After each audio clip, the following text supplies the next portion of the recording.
as promised, we will be taking lot of classes, lab classes in particular, so that you have idea of how to enter the clean room, what are clean room etiquettes, what are various systems and equipment within the clean room.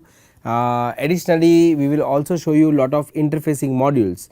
What does it mean? That when you have a sensor or actuator, what kind of signal conditioning circuit you can use it, so as to finally actuate a signal or sensing a signal. So, several lab classes would be taken. Let me start with first lab class, and first lab class we will be showing it to you what are the clean room protocols and what are the gowning procedures. So, Alakya who is a teaching assistant in my lab, she will be showing it to you the way you need to the protocols that you need to follow when you have to work in a clean room environment. So, also when you enter clean room, right, what kind of gowning protocols you need to follow. What does it mean? That you cannot just go in the way just like wearing a shirt and in the clean room, you need to wear a gown. Now, when you have to wear a gown, you have to wear a gloves, you have to wear shoe cover, right, you have to cover the beard if you are men, you have to cover your hair, right, then the gloves, how to wear the gloves, right, in which environment to work on. Gowning, there are two types of gowning. Now, one we will show is a class 10,000 environment, and second we will be showing is a class 1000 environment, but we will stick to class 10,000 for the first lab class. And I'll request now to Alakya to take the lab class. And then if you have any questions, you just ask me after this particular lecture through NPTEL forum. Thank you. Hello everyone, welcome to the course on sensors and actuators. Today let's see how we follow a gowning procedure while we work in a clean room like this.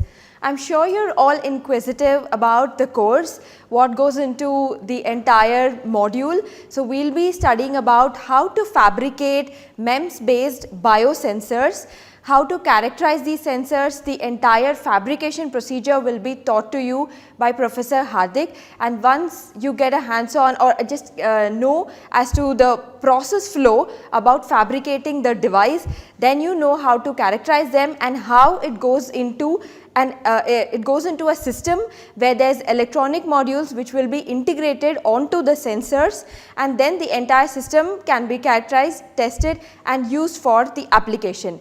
So, even before we get into the details about how the micro engineered devices or MEMS based sensors are fabricated, let us see where are they actually fabricated and where are they tested. So, conventional clean rooms are classified based on ISO standards. So, there is class 1, class 10, class 100, class 1000, class 10,000 clean room, and it goes on. So, the classification, what talks about the classification is the number of particles, the count of particles present per cubic meter is what counts in a clean room.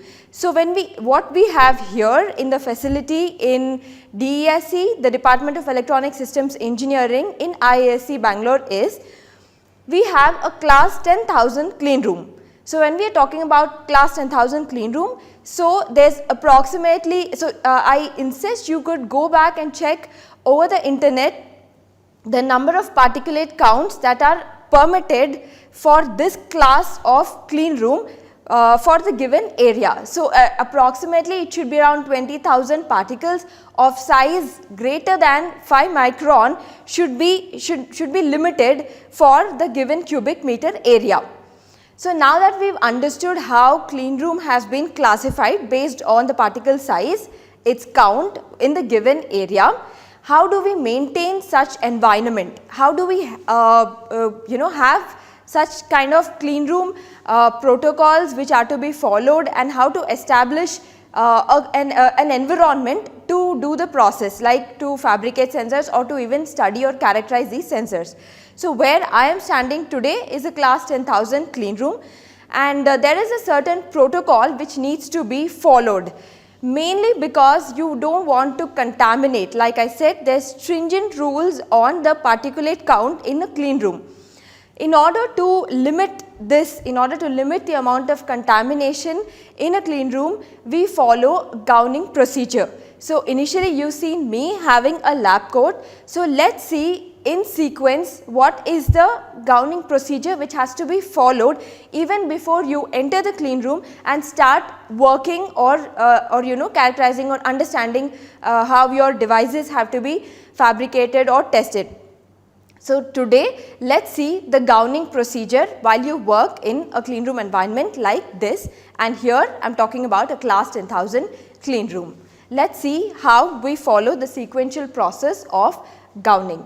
So initially I have my shoe covers.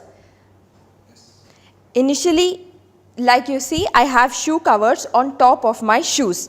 Even before you enter the room, it is mandatory to wear shoes to the laboratory. So that you are protected as well as you don't contaminate, just to follow a certain hygiene procedure while you in your work environment. It is always suggested to wear shoes that completely covers your feet. Once that you see that I have shoes, and then on top of it we have shoe covers. So the shoe covers are placed outside the clean room door. Even before you enter, you wear them on top of your shoes and then enter the clean room. Now that we've seen how shoe covers are mandatory even before you enter the clean room, let's see what goes next. Next is your lab coat. So now assume I've entered the clean room, and then immediately what you see at the entrance are a set of lab coats which are placed. So you can choose based on the size, choose the right lab coat from here, pick up and wear your lab coat. So now I have my shoe covers on, and then I have my lab coat. So next, let's see what are the next procedures which are to be followed even before I step towards my workstation. So now I move to the other bench where I wear the hairnet, face mask and gloves. So now at this bench what we see here is face mask and set of gloves. So there are 3 sets of gloves. Ideally you should choose the size according to what fits you. So there's small, large and XL. So choose the right size of gloves, so that when you are working and you don't have a right size, and then that would be difficult for you to handle devices or tweezers or while you're taking your devices from one station to the other. So it becomes important to choose the right size of gloves. Another important factor when you're talking about gloves is what is the type of gloves you're wearing. So assume I'm just doing some characterization, I'm at my workstation, not handling any chemicals, all I'm doing is just a study under the microscope. So in that case I prefer going with nitrile gloves. So this here are the nitrile gloves. So you choose to wear nitrile gloves when you're not dealing with any wet bench or dealing with chemicals or something external. When you're just doing a basic study, so you could always choose this just to prevent any sort of contamination that can go from your hands to the device. So you don't want any sort of oil or skin flakes which would just contaminate your device. Like, you should always keep in mind we are talking about micro engineered devices or micro engineered sensors. So even while you fabricate these devices, you should keep in mind that the dimensions of these devices are a few nano and micrometers, and even a small amount of particulate contamination can hamper the working of your devices. So keeping all this in mind, it is very important to follow these gowning procedures as a fundamental need, and then you can go ahead to understanding more about the devices and study more about how fabrication can be carried out. So now that I'm just demonstrating to you, let me wear the nitrile gloves, and even before I touch the gloves, what I am doing now is I have this set of face mask. As you can see, it has strings on both ends and then a thin white strip here. So this comes on the top side and this at the bottom. So the need for having this is there is a metallic strip, so it bends according to, so that fits rightly onto your nose. So now I have my face mask. Make sure the face mask covers your entire mouth. Again, you have to protect yourself from inhaling any sort of aerosols or airborne contaminants, because we are talking about integrating biology with microengineered devices. So when we are talking about studying cells and tissues, you should always be aware that there could be aerosols which are emanated from these tissues or cell culture samples.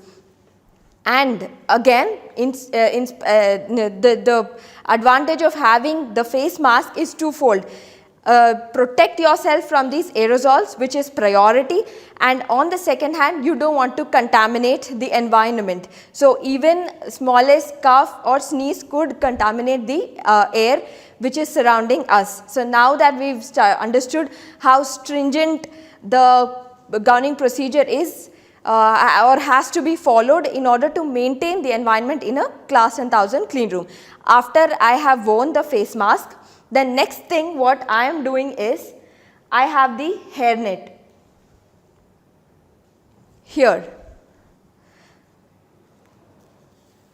Like you can see, if you have a long hair, always ensure you put it up, and then you don't want any sort of dangling earrings or makeup. None of that sort should be allowed, because even that could contaminate the environment. So now that I have tied my hair, I have the hairnet which goes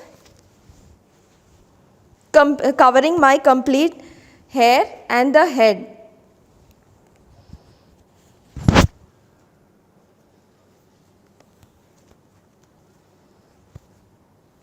So now that you've seen, I have a face mask and a hairnet.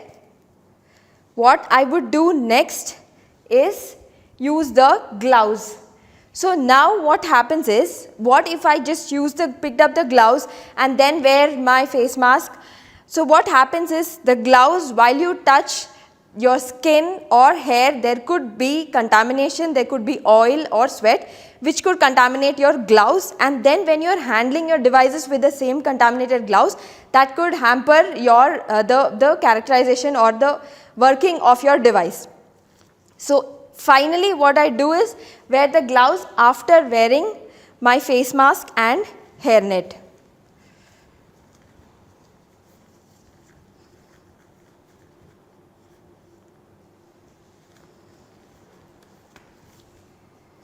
And then another thing what you have to observe is, while you are wearing your gloves, make sure this comes over your cuff of the sleeve so that it is completely covered. If it is below, and then your skin could be exposed and there could be penetration of chemicals or fluids which could enter through this. So it is always followed that the glove would go just above the cuff of the gown sleeve.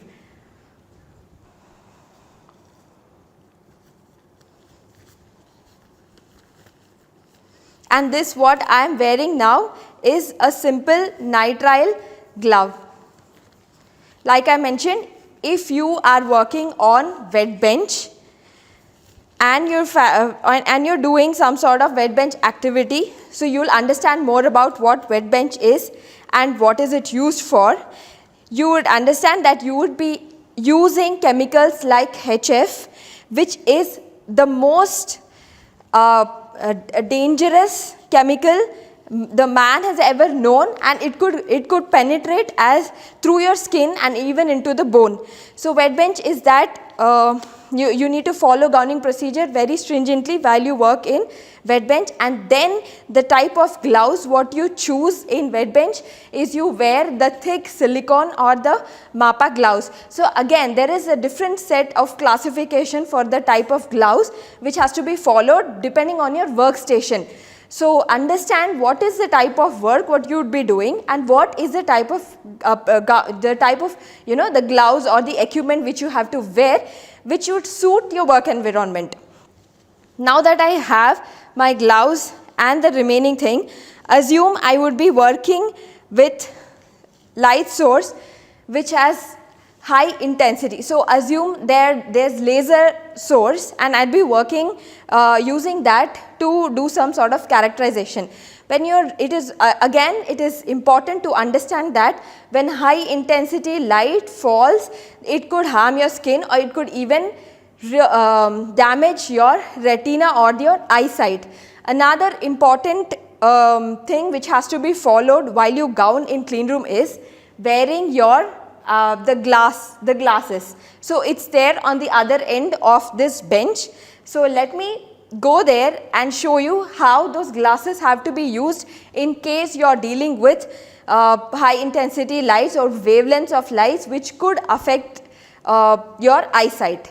So following all this, let's see how the glasses could be worn, and then you are ready for your workstation, and then you can go on working safely so that you neither contaminate the environment as well as you are protected. You are completely protected from any sort of primary danger that could affect you. So now let's see the glassware which is on the other end. So here at this end are the glasswares which are just to protect your eyes while you are in your workstation. So this is one such eye gear, and then you can see there's another eye gear here. Again, you have to choose the type of eye gear what you would be wearing, and after you work, always make sure you don't touch the surface. Always ensure you hold it from the sides, because your hands could be contaminated and it is not visible through your naked eyes. So always ensure the practices which are clean and safe to you and as well as the next user who would be using these while he works here. So now when you are just doing with high intensity lights, you want to protect your eyes from all of that, you could use these type of glasses. And then when you are working at wet bench, then maybe you don't want any sort of liquid which just flies and then it could sputter and then fall onto your eyes.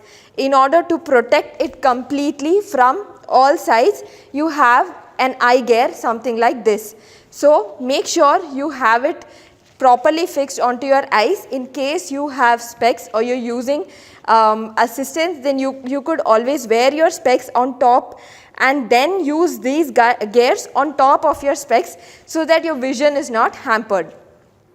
So this was the entire gowning procedure which has to be followed in a proper sequence even before we go into fabricating our devices. Now just to get a clear picture, in short, let's see how we follow this entire procedure from the beginning, again in a very quick note. Thank you.